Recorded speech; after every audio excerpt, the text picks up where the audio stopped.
Bueno, buenos días, muchísimas gracias por atender esta presentación en la que vamos a intentar sistematizar cuáles son las bases científicas del proyecto MEDEA, el proyecto de implementación de farmacogenética en el Servicio Extremeño de Salud. Mira, fijaos, el concepto fundamental es que los medicamentos varían en su respuesta. Unas veces producen reacciones adversas, aquí tenéis, todo el mundo es consciente que aproximadamente el 20% de los pacientes hospitalizados presentan una reacción adversa, pero a su vez muchas veces no tienen la eficacia que esperamos. En esta diapositiva están marcados en gris oscuro cuando el fármaco es eficaz y en gris más claro cuando no es eficaz, y podéis ver cómo tenemos un amplio margen de mejora.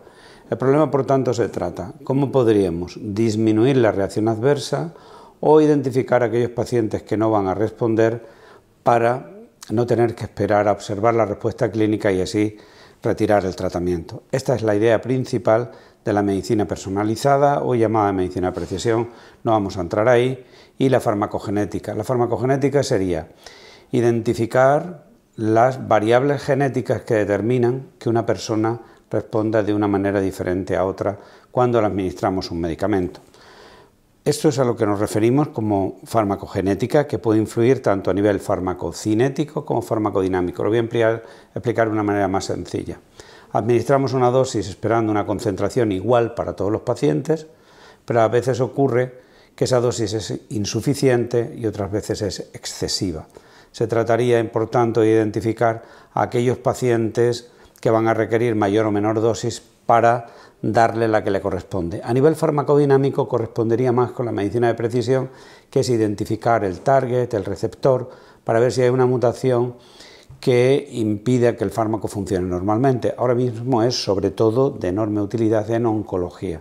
Como sabéis, se identifican las dianas tumorales y eso nos puede permitir decidir si un fármaco va a funcionar o no. Pero hay otros factores que no son del área farmacogenética y que también determinan la variabilidad, que son parte de la terapéutica. El primero, el cumplimiento de la terapéutica. Si el paciente no se toma el fármaco o no se lo toma bien, la respuesta va a ser diferente. Entonces, la relación, la explicación en la prescripción es fundamental. Segundo factor, la propia fisiología de cada uno de los pacientes y de nosotros, que genera el efecto placebo, que sería la respuesta fisiológica equivalente al efecto farmacológico, y ojo, el efecto nocebo, que sería cuando la fisiología es responsable de la reacción adversa aún sin que el fármaco se haya administrado. Y por último, pues toda la pléyade de factores ambientales, el tabaco, el consumo de alcohol, etcétera, etcétera, etcétera, que hacen que al final cada individuo sea un universo diferente que presente una respuesta distinta a fármacos. El término farmacogenética se conoce, la heredabilidad de las respuestas y la base genética de reacciones adversas que llamamos antes idiosincráticas en parte son conocidas, solo que el avance en la biología molecular que nos está permitiendo en este momento, con un análisis genético simple, sencillo, poder tener genotipado previamente al paciente para a la hora de darle un tratamiento, darle el que le corresponde. Estamos en lo que llamaríamos la medicina estratificada para en el futuro llegar a la medicina individualizada. Como veis aquí, un fármaco se administra y lo primero que tenemos es variabilidad en la absorción, debido a factores genéticos, sobre todo relacionados con el transporte, pero también ambientales, la dieta, el microbioma, etc. Pero después el fármaco se metaboliza. Al metabolizarse, básicamente, los fármacos liposolubles, lo que les ocurre es que se hidroxilan en las enzimas en fase 1 para así poderse unir al agua y ser excretables por el riñón. Luego la velocidad con la que un fármaco se metaboliza le puede hacer que se dividan, como veis aquí, en lentos, normales o comunes y ultra rápidos. Estos serían los extremos que aparecen en cualquier estudio metabólico de un fármaco concreto.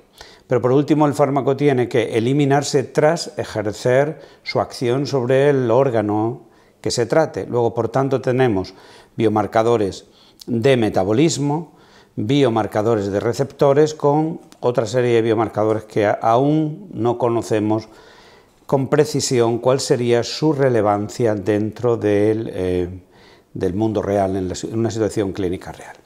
Fijaos, esta es la primera situación que vamos a intentar resolver con el proyecto MEDEA. Cuando hacemos un ensayo clínico, qué dosis es la que está recomendada. Grabamos y grabamos mal qué es la dosis exacta. La dosis exacta no existe. Tenemos que cambiar el concepto de existe la dosis promedio recomendada, es decir, hacemos un ensayo clínico y la dosis que funciona para la mayoría de la gente es la que se autoriza para ser comercializada, pero siempre van a quedar los extremos de la curva, que no son raros, son minoritarios, que son aquellos individuos que, por eliminar más lento el fármaco, son los metabolizadores lentos, por eliminar más rápidamente el fármaco son los metabolizadores ultra rápidos. Aquí lo hemos puesto de una manera sencilla, estamos tratando a una población como uniforme, pero aquí tenéis que la dosis marcada en amarillo, la dosis prescrita sería la que corresponde a la mayoría de la población, pero va a ocurrir, aquí tenéis marcados que algunos fármacos, la dosis que se le está dando no es la adecuada, entonces por tanto es excesiva para ellos, se acumula y estaríamos en situaciones de toxicidad, siempre que no sea un profármaco, entonces sería la situación inversa. Pero hay un segundo grupo de pacientes que son estos, son gente que tienen varias copias del gen, lo que hoy llamamos copy number variation. Hay múltiples copias del gen, lo que hace que el metabolismo sea mucho más rápido, son un pequeño grupo que son aquellos los que generan falta de eficacia y lo que denominaríamos metabolizadores ultra rápidos. El fármaco no llega al nivel eficaz, tendríamos la dosificación habitual que se daría para esta población que aquí hemos marcado en amarillo. Luego, por tanto, primera cosa que queremos hacer en MEDEA. En vez de darle la medicación que tenemos marcada como común a lentos ultra rápidos y tener que esperar a ver qué ha ocurrido para quitársela o para aumentar la dosis, haciendo que muchas veces el fármaco cambie a otro grupo cuando podría permanecer con el mismo fármaco, solo bajando la dosis, lo que queremos es identificar a los lentos y a los ultra rápidos para decir esta persona debe comenzar con una dosis más baja o sencillamente si es lento absoluto no debe recibir esta medicación. Algo que sucede que el paciente la deja o vuelve a la consulta. Y aquí tenéis qué ocurre en España. Esto es un proyecto que empezó hace bastantes años con algunos miembros del grupo y que ahora es parte de la tesis doctoral de una miembro del grupo, de María Estevez, que ha hecho revisar todas las fichas técnicas en España. Hay 33.000 productos aproximadamente comercializados y hemos marcado aquí, como veis en esta gráfica, cuando cada barra corresponde a un grupo terapéutico, en rojo cuando el fármaco tiene un biomarcador recomendado, en azul cuando no y en gris cuando no se sabe. Tenemos marcado aquí, por ejemplo, el grupo N, los psicofármacos, ¿no? Fijaos cómo el número de fármacos, de psicofármacos, de fármacos del grupo N que contiene un biomarcador genético es casi el 70%. Apenas un 10-15% no tiene. El resto, todos o casi todos, hay que utilizarlos con un biomarcador genético. Por supuesto que analgésicos también, en el área cardiovascular estatinas o otra, en hematología también. Es decir, estamos en un escenario, este es un mensaje importante para la práctica clínica, en el que estamos empezando por la recomendación regulatoria a tener que utilizar los fármacos de otra manera, prescribirlos y evaluar su seguridad utilizando biomarcadores genéticos. Y esto va a crecer según vayamos incorporando más biomarcadores genéticos que van a pasar a nivel regulatorio. Os voy a poner algunos ejemplos clínicos, concretamente el aripiprazol para psiquiatría. Sabéis que hoy hay inyecciones de liberación retardada, ¿no? Y ha habido un enorme cambio en el tratamiento de la enfermedad mental grave, ¿no? El aripiprazol es un sustrato de, si recordáis, el CYP2D6, uno de los citocromos P450 que actúa en fase 1. Bien, aquí tenéis, espero que veáis, esto es el fármaco GKB, veis que al final el fármaco, el aripiprazol, se metaboliza y al metabolizarse primero que tiene que hacer es entrar en el hepatocito. Ya tenemos aquí dos transportadores que podemos identificar. Si el transportador no funciona y el fármaco entra o sale mal de la célula del hepatocito, claramente su respuesta está alterada. Pero como veis, el paso de aripiprazol a dehidroaripiprazol, que es el metabolito hidroxilado, es dependiente del 2D6 y el 3A4, parcialmente el 3A5.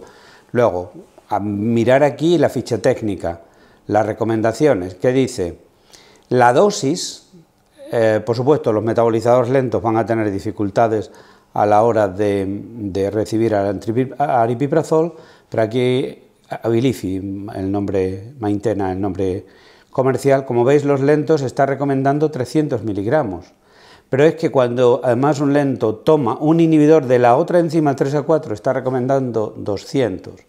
Entonces, la EMA, concretamente, aquí veis, European Medicine Agency, estos datos, los anteriores son de la FDA, dice, cuando una persona se sepa que es metabolizador lenta, la dosis inicial debe estar reducida a 300 miligramos y cuidado con utilizar inhibidores de la otra vía que utiliza. Por ejemplo, aquí tenéis, hablaba antes del citocromo P450 2D6, que metaboliza, como decíamos, marcado aquí en rojo, antipsicóticos, antidepresivos, pero es que esta misma vía la utilizan los betabloqueantes, que pueden ser utilizados, como sabéis, en muchas situaciones terapéuticas, el propranolol, bueno, cualquiera de ellos, pero fármacos como la tamoxetina, la codeína, la lidocaína, la metoclopramida, imaginaos lo que son la cantidad, o el tamoxifeno para el cáncer de mama. Es decir, ahí se van a producir interacciones mediadas genéticamente que podemos prevenir, sabiendo que si aún se utilizan dos fármacos que van a utilizar la misma vía metabólica de la que el paciente es heterocigoto, es decir, tiene una capacidad disminuida, la probabilidad de que se produzca una interacción es mucho mayor. Y aquí os pongo como ejemplo el tratamiento del cáncer de mama. El cáncer de mama con tamoxifeno, el metabolito activo, lo tenéis aquí marcado, es el endoxifeno. Vale, pues el endoxifeno se produce por metabolización a partir del 2D6, 2C19, 9, etc. Bien, pues como os decía, los antidepresivos utilizan esta misma vía metabólica. Luego, una situación que puede ir bien con producción de su endoxifeno, al administrar un antidepresivo, depende de qué antidepresivo sea, como sea uno que utiliza la misma vía del tamoxifeno, se produce una interacción y disminuye la cantidad de endoxifeno. Luego, por tanto, la eficacia en el tratamiento del cáncer de mama puede empeorar, puede disminuir. Lo de qué se trata de elegir el antidepresivo que no altera la metabolización del endoxifeno. Hemos hablado de selección, dosificación e interacciones. Selección, el siponimod, un nuevo fármaco para el tratamiento de la esclerosis múltiple. Fijaos lo que dice la ficha técnica. Los pacientes con un genotipo 3-3, los 3 son dos alelos disminuidos, no deben usar siponimod, está aquí claro. Es decir, la propia ficha técnica nos recomienda no utilizar este fármaco. Y además, en función del genotipo 2-3 o 1-3, habla la dosis de mantenimiento recomendada debe ser tal o cual. Es decir, este fármaco tiene dos de las recomendaciones que hemos hablado. Una, selección del fármaco. Segunda, selección de dosis. La tercera, que hemos comentado, son las interacciones. Os estoy poniendo 3 situaciones terapéuticas en las que vamos a utilizar estos fármacos. Pero es que, claro, fijaos, el siponimod hemos dicho que se metaboliza por el 2C9. Pero es que por el 2C9 pasan los antiinflamatorios no esteroideos. ¿Cuántas veces se utiliza un antiinflamatorio no esteroideo, incluso por autoprescripción, en una persona que puede estar en tratamiento en una esclerosis múltiple que parece que son dos mundos que no tuvieran nada que ver? Pero también lo utilizan las sulfonilureas, la glibenclamida, la tolbutamida, etcétera, etcétera, que son fármacos utilizados para otro área terapéutica, que es, como bien sabéis, la diabetes, o el losartán, el ripsartán, todos los inhibidores de la angiotensina. Es decir, veis de nuevo en el 2C9, no el 2D6 en este caso, las interacciones que se pueden producir en un paciente que está en tratamiento con una esclerosis múltiple o lo contrario, ¿no? Es decir, tercer caso que os voy a comentar, por su amplitud de uso, las estatinas. Las estatinas, sabéis que son súper utilizadas, han sido fármacos que han cambiado realmente la perspectiva del tratamiento de la hipercolesterolemia, pero aquí tenéis atorvastatina, lomvastatina, simvastatina. Primero, entran en el hepatocito, de nuevo veis por un transportador, el SLC1B1. Si esa proteína está alterada y el fármaco sale o entra mal del hepatocito, claramente su concentración plasmática varía y por tanto no funciona bien. Y ahí entraríamos en los problemas relacionados con las miopatías, debilidad muscular, etc. Pero además empezamos a conocer los genes que determinan la generación de metabolitos inactivos. En primer lugar, ya tenemos evidencia para los transportadores y ahora vamos aumentando, y de hecho en el grupo estamos ya implementando, junto a los transportadores, hacer un efecto combinado de genes que tengan que ver también con el metabolismo para determinar que el nivel de estatina no sea excesivo porque generaría las reacciones adversas que todos conocéis. Por tanto, Para prescribir estatinas podríamos optimizarla A, manejando el transportador, el que entra en la célula, y B, genes relacionados con su metabolismo, porque aunque entre y salga bien, si dentro no se metaboliza adecuadamente, pudiera causar reacciones adversas. Otro ejemplo, el clopidogrel, Plavix, que lo conocéis, súper utilizado como antiagregante. Volvemos a lo mismo, el clopidogrel se desactiva utilizando, aquí veis, el 2C19. Pacientes que tengan mutado el 2C19, que es la enzima que lo metaboliza, obviamente no van a producir el metabolito en este caso, y se va a producir una alteración en la respuesta terapéutica.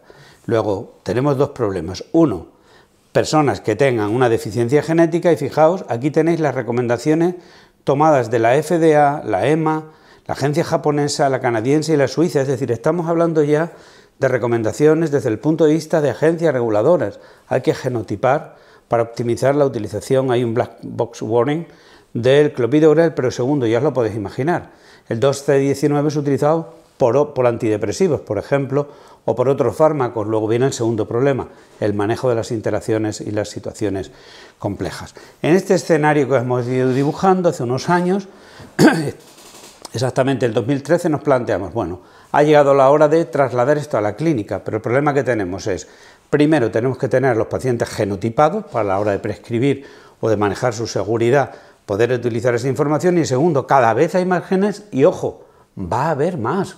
Antes conocíamos uno, es lento y rápido, pero fijaos que os he empezado a hablar ya de los transportadores, pero es que en el futuro vamos a hablar de los receptores.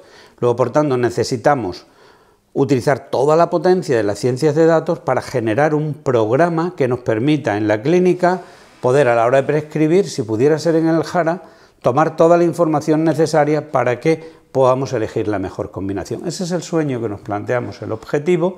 Fuimos a buscar recursos y bueno, tuvimos la fortuna que desde el 2013 se han conseguido apoyos competitivos, planteando un estudio, la primera vez que se va a hacer un estudio de evaluación de la implementación en el mundo real. Y os explico. Tenemos mucha información a nivel de investigación, lógico, pero ahora se trata de trasladar esa información a la clínica normal, lo que se llama Real World Data, y ver cuál es el valor predictivo para acabar recomendando para todos los pacientes cuáles son los genes que deberíamos hacerle a todo el mundo, cuáles están en un nivel que, bueno, depende del nivel de gasto que puedas asumir y cuáles no tienen todavía valor predictivo. Luego, el planteamiento que hicimos fue, para el mantenimiento de los sistemas públicos de salud del mundo y especialmente en Europa, se necesita un estudio y planteamos lo que se llama hoy un estudio local, es decir, en un sitio pequeño con las circunstancias bajo control, hacer un estudio de evaluar la implementación. ¿Y por qué en este sentido planteamos Extremadura? Somos 1 millón de habitantes, es decir, un tamaño ni muy grande ni muy pequeño, suficiente, con una historia clínica única, el JARA, como bien sabéis, que incluye datos de primaria y especializada, pero además tenemos solo un sistema de salud, hay poca privada aquí, como conocéis, es decir, prácticamente el SES abarca el 90 y tantos % de la población, pero además como población somos étnicamente bastante homogéneos. Desde el punto de vista de la inequidad en salud hay pocas diferencias, pocas enfermedades, pero además desde el punto de vista socioeconómico tampoco hay mucha diferencia. Y el último factor, y es que sociodemográficamente somos bastante estables, aquí la gente se mueve poco. Luego, por tanto, tendríamos 1 millón de habitantes muy homogéneos, con un único sistema de salud, con una historia clínica en donde por primera vez podríamos ver qué valor predictivo tiene un programa de prescripción preventiva utilizando farmacogenética y otros datos basados en la generación de un sistema de apoyo a la prescripción que hay que generar utilizando datos farmacogenómicos y clínicos, lo que le llamamos el programa de aplicación de la medicina personalizada a la práctica clínica, en resumen, MEDEA, que ha recibido, como veis aquí, el reconocimiento como ejemplo de buena práctica clínica en Europa para la prescripción personalizada. Estas son las bases de lo que vamos a hacer en MEDEA. No se trata, y esto es muy importante, de crear ahora un servicio, sino de evaluar la implementación para, al terminar el programa, plantear un servicio que pueda ser recogido por los sistemas de salud en Europa. De esto se trata el proyecto MEDEA y en la siguiente presentación os vamos a explicar ahora qué vamos a hacer desde el punto de vista práctico.